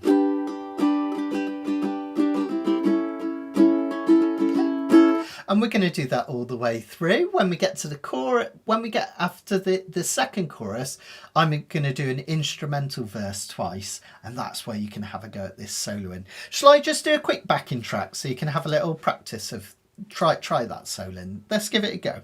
So I'll be your backing track. Have a little noodle. 1, 2, 3, 4.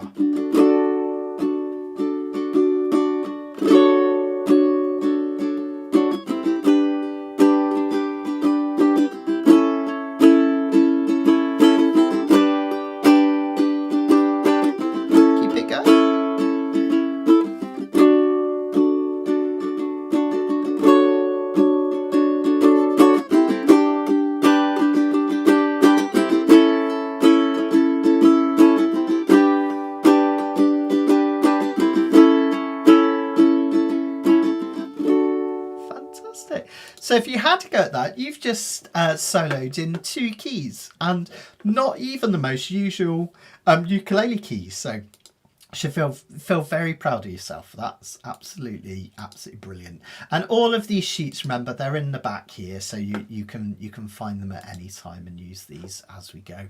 I'd recommend either saving these sheets to your iPad or device, or perhaps print them off and put them in a folder. That'd be really handy, because then you've got all these extra bits each time now, which should be good. Should we try it then? Let's do our last song, which is fab. Yeah, I know, Kim, because all the strings on your violin are a fifth apart, it's a lot. It kind of makes more sense, doesn't it, with the the symmetry of scales. I found that when I was learning mandolin. On uke and guitar, it's a little bit awkward, isn't it, where the notes fall, but you'll soon get used to them. Let's give it a go then, guys. So a little bit Bluetones. This, incidentally, this was when I first went to university. This was released in 1996. I think I said 1995 earlier, but it was definitely 96. And I went to uni in 1997. So this album was really important to me. I remember my first day I got to uni, I kept my doors open, because apparently that's a really good idea rather than shutting yourself away. And I played this album really, really loud. And it was like a moths to a flame.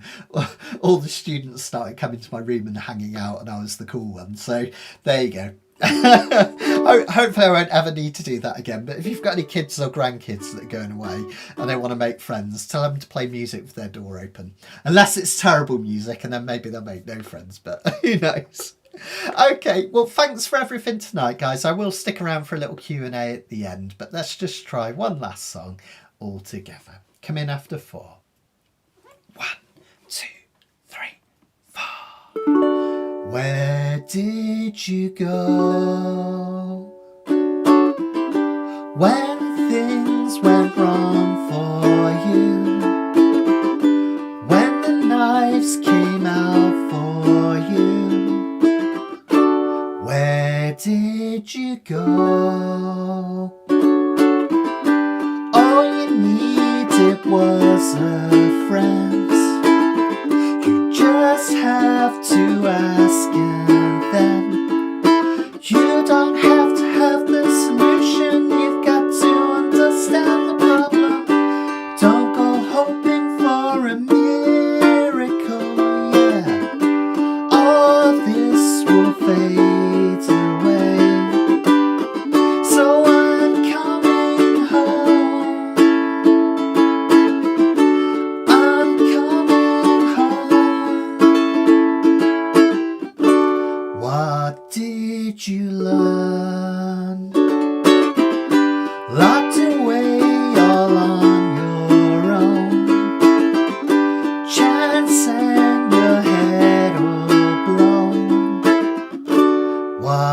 did you learn?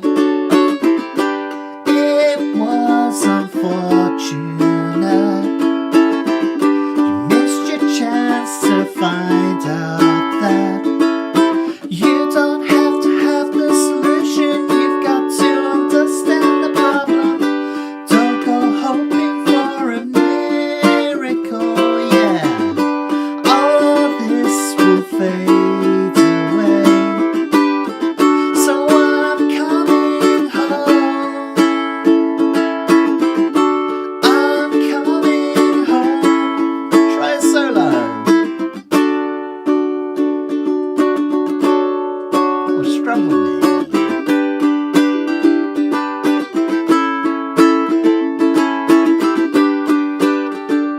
Keep it going, guys.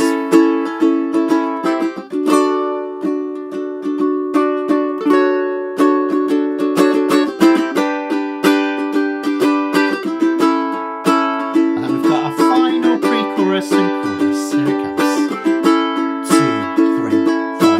You don't have to have the solution. You've got to understand the problem.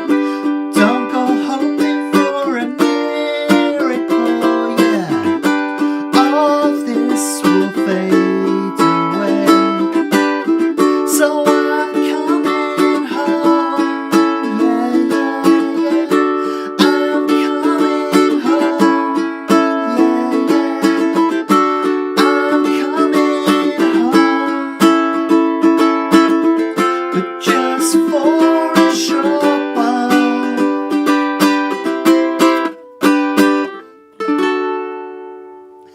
Well done, everyone. Some proper Britpop. I hope you enjoyed that, guys. And let me know if you know that one. It's the original is absolutely beautiful. The guitarist does some gorgeous, gorgeous arpeggios. He used to play a really lovely Rickenbacker guitar for like a really jangly tone. And it sounded really sweet. So do check that out. It's got some lovely arpeggio work in it, that one. Bit like Johnny Marr's stuff, which is really, really nice. I was really lucky enough to, my band actually played with Mark Morris from the Bluetones in Exeter a couple of times at the Cavern Club there, which was really nice. He's a lovely, lovely guy. He was doing a solo tour at that time, so he was playing like acoustic. But I didn't tell him about the story of me playing it on my first day of uni. I was way too embarrassed to do that, but I kind of wish I had. I think he probably would have appreciated that, wouldn't he? But there we go. Thank you. Oh, that's cool. Natalie McMaster was on your floor. That's pretty cool. I have to say, that is pretty cool. Fantastic. Thanks, Charlene. That's great. Is it? Hopefully it's a nice way to kind of be introduced to some new stuff as well. So I always love that. Funny enough, one of the ones that we're doing next week is a song by Loudon Wainwright III, the Swimming Song. It's one of those songs that once you hear it, you probably realise you know it and you didn't. But Chris, one of the students from the ukulele cruise, put that as one of the songs for us to do in the songbook, and I absolutely fell in love with it. And I've really got into Loudon Wainwright the third in the last couple of weeks. Been listening to it non-stop, so it's great when you discover new stuff. I just love it. It's what makes music so fantastic, isn't it? So yeah, fantastic. Oh, I don't think I got the second half of your Sandy. Let us know what the second half of your question is. I think it got cut off. I'm just gonna see if I can make it bigger and see if that makes. No, let me know, Sandy. Let me know what you wanted the date of, and I'll bring it on screen for you so you know. Oh, Moon River time and date. Okay, we can do that. So that's going to be, the Moon River one is going to be a week Wednesday. So Wednesday week. Let me just get my calendar up so I can make sure I've given you the right date. So that one is going to be... It's going to be on the 11th of March, this one. 11th of March, and it'll be 3:30. So 11th of March, 3:30. If you can't make it live, Sandy, or anyone else, remember you can always join in on the replay. And if you can't find a replay, with the usual way via Facebook, just go to my website, learnukulele.com, and you'll find them all in the archive there. And I've updated the events page as well. Thanks, Wayne. Yay, well done, Karen. Did a great solo. Love it. Brilliant. Brilliant. Thanks, Jenny. Yeah, what was it? Oh, with all these events that I've got coming up, because there's quite a lot of them, isn't there? I was telling you about the Southern Ukulele Store one, end of March. And then we've got the Spanish one and Saw Fingers and all sorts. I've put all of these on the website under the events page. So if you go to learnukulele.com and then click events, it will have all of the details with where you can get your tickets and everything for those. And of course the next cruise, which is going to be fantastic. Really, really excited about this. So thank you, guys. Anthony, you asked a great question about using graphite on your strings. So Anthony sent me a message earlier asking about, he heard that some players put graphite on their ukulele strings to make them smoother. What it is, Anthony, it's not all over the strings to help with the squeakiness. What it is people put graphite just on the nut here. So when you're replacing your strings, if you rub like a lead pencil, graphite pencil, very gently in the slot, underneath the string, what it does is it lubricates the strings, so when you tighten and untighten them to tune up, they more smoothly pass over there and it stops them kind of getting grabbed.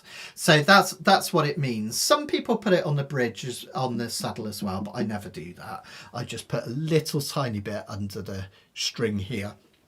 But if your strings are squeaking, one thing you can do is take a microfiber cloth and just give them a really good wipe down around the strings each time. But it might be, if you've got those really squeaky strings, it might be worth just changing the strings out. I know that I find Aquila strings, the thick white ones that come on a lot of ukes, they can be quite grabby and squeaky sometimes. The most squeak-free strings I found are Worth Clears, or I really like Uke Logic as well. They're really lovely smooth strings as well. So that's it. That's all right, John. More leaning done as well. It's all good. It's all good. Thank you. Thanks, Anthony, by the way. Thank you. Much appreciated. Love to Jacinta as well. Hope you guys are doing well. Right, just to finish off, send in any more questions if you got them. I don't think the sessions will be quite as long as this every week. I think as I was getting used to it, it's ended up being as long as my old ones. So well done for sticking around if you did manage to stick around for all of this. I thought it might just be sweet to show you a few photos from my cruise just before I went away. So Sandy made me paint my nails. We're bored in the hotel one night, and before we went out there, Sandy made me paint my nails. And actually it was really useful because when I was doing my lessons, it's quite a dark room and people could see which fingers I was using, so that was great. We did the whole swimming with dolphins thing. So here's Sandy with our dolphin. She was called Jade. Beautiful dolphin, really well behaved. I think we've got one of Bobby with it as well. So we did lots of swimming with animals. We also did, let me see if I can find the photo. We also did swimming with stingrays, and I didn't realise until afterwards that they did still have their stinger and everything, but apparently unless you get them really angry. So that's one of the giant stingrays me and Bobby swam with. I given it a tickle there. So that was in the sea off Puerto Rico, no, St. Kitts that was, which was really fun. What else have I got here? It's a butterfly I found. This is called a zebra wing, which I found. It was lovely seeing my first butterflies of the year. They're just starting to come out in the UK, but lots of butterflies, lots of wildlife. This was a handsome iguana that I saw. This was in Florida, I think, but there were loads of these in Puerto Rico as well, which was nice. And we got some crazy pictures. That's us on the balcony. That's Bobby and Sharon behind me, and then this one's class, right? Because this is Sandy, and hopefully she'll be really embarrassed me showing you this. And someone picked up on it. I think it's Fran on Facebook, that's actually mashed potato and not not dessert. She loved the mashed potato so much that every time we went for one of the 3-course meals in the main dining hall, she asked for mashed potato for pudding. Luckily, our waiter saw the funny side and was thought it was quite hilarious. But yeah, so that was an unusual pudding for Sandy. Oh, Jade's your daughter's name. It's a beautiful name. I love the name Jade. It's beautiful. So thank you. Oh yeah, thanks guys. Thanks Di.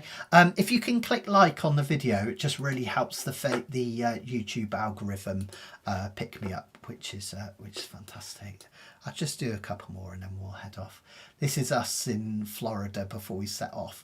This is the cruise port that you go out of in Fort Lauderdale, and that kind of river behind us, that lagoon that's between the land and the sea. We saw loads of dolphins in there, which was really, really fantastic. That was really exciting. So yeah.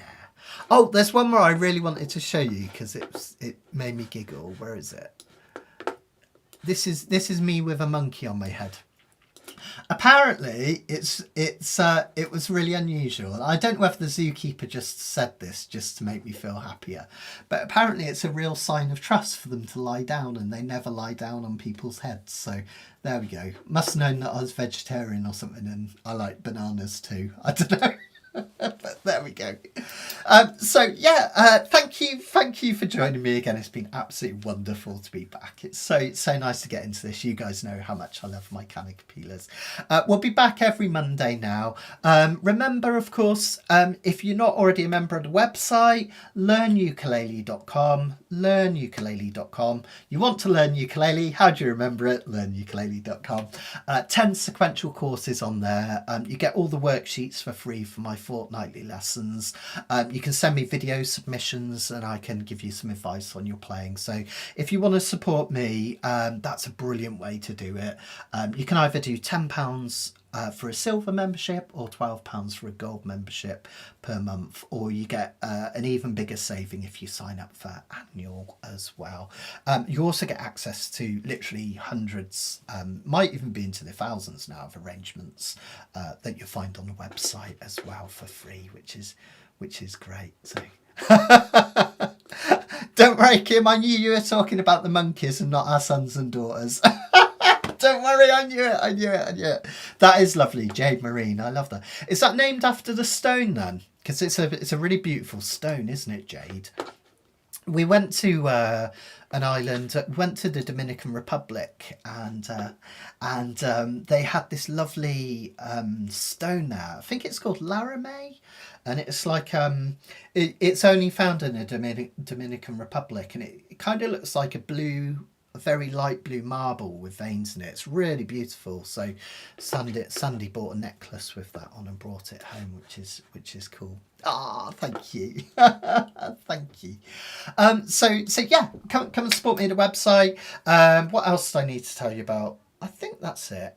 Oh, I tell you what, an extra treat for those that made it to the end. I've got some plans for 2027. They're going to be really exciting. You know, I told you about the Beatles thing a while ago. That's starting to come together now. So I'm hoping to run a Beatles weekender where I'm going to take you around all of the sites around Liverpool. We'll go to Penny Lane, Strawberry Fields. We'll go to John Lennon's house. His Aunt Mimi's house. We'll go around the Albert Dock and to the Beatles Museum, and then afterwards we're going to do a jam actually at the Cavern Club, so you'll get a chance to play on stage where Paul McCartney has played. How cool is that?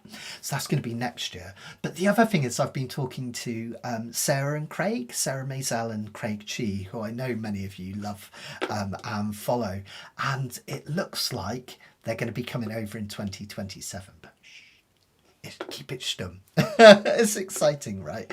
So that's going to be in 2027, which is going to be really fun. Oh, Barbara's got a Laramie necklace, love it. So that's hopefully going to be in 2027, and we're going to have a ukulele festival of Great Britain plus loads of fringe events with lots of Hawaiian players. So hopefully we'll have Herbo coming over and Jeff Peterson as well. We're going to have a whole Hawaiian theme. It's going to be amazing. So there you go. That's a little bit of something to come in 2027. Just so you know, we're always working on something new, even if we haven't done 2026 yet. So yeah, there we go. All right, guys. Well, I'm going to love you and leave you. I'll be back next Monday for another Kanikapila with our new format. Really enjoyed that, folks. It worked really well, I think.